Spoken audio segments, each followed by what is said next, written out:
Climate Change Response for Inclusive WASH was a project carried out by the University of Technology, Sydney, in partnership with Plan International Australia, Plan International Indonesia, WaterAid Australia, and WaterAid Timor-Leste. And it was funded by DFAT via the Water for Women Fund. So a main objective of this project was to develop community-based activities to facilitate women, men, and people with disabilities to assess climate risks to rural water and sanitation. And importantly, this project focused on valuing local knowledge for doing these assessments. So we didn't actually use any climate projections or climate data at all when we were assessing climate risks with the community. So all climate risks had an explicit focus on how different social groups are affected differently by climate impacts. And this was done to highlight inequalities in how people are affected and in their burden to respond. And finally, the activities focused on local solutions.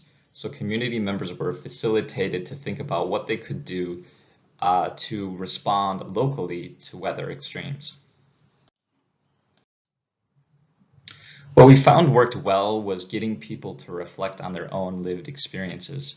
So rather than talking about abstract and uncertain future climate scenarios, we simply asked people to recall times when it was either very hot and dry and when it was very wet. So this was easy for people to relate to and for them to explain in rich detail experiences of how they've experienced extreme weather effects on water and sanitation in the past. And in terms of implementation, we found that modifying familiar and tried and true approaches like community mapping and transect walks worked best. The field staff at Plan and WaterAid were initially a little intimidated with engaging with climate change as a topic, but they felt very comfortable with the tools that they were familiar with and that they knew communities would respond well to. To highlight the importance of equality and inclusion, it's helpful to inspire empathy.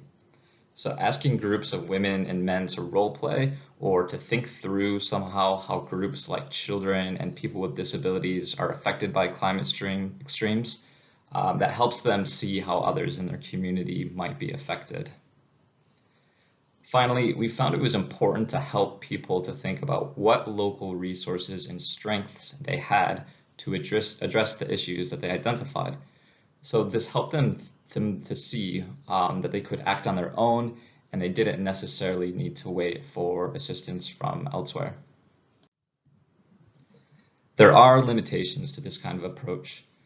First of all, climate change may bring about unprecedented impacts that people have never experienced before. So we do need the climate science to know what lies ahead and what challenges might overwhelm communities. Second, it's unfair and impractical to ask communities to shoulder the burden of climate change impacts on their own. Although there's a lot that they can do drawing on their own strengths, ultimately in most cases they'll require some external expertise and financing that are not available locally. Thirdly, not all adaptation is local. So some climate impacts occur at, say, for example, a basin level or some other transboundary level, and it wouldn't work to address those issues from a community level. So this approach should also be seen as just one part of a larger, more comprehensive climate change adaptation strategy. One key message that I'd like to leave on is that climate change is a social problem as much as it is a biophysical problem.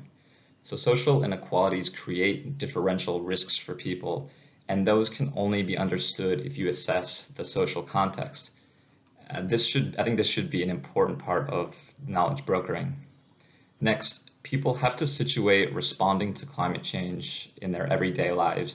So in terms of action, we should be supporting people to make informed decisions about what they want to prioritize in their lives rather than pushing a particular specific adaptation agenda.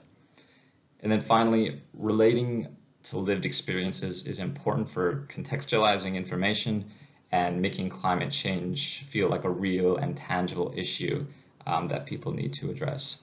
So thanks very much.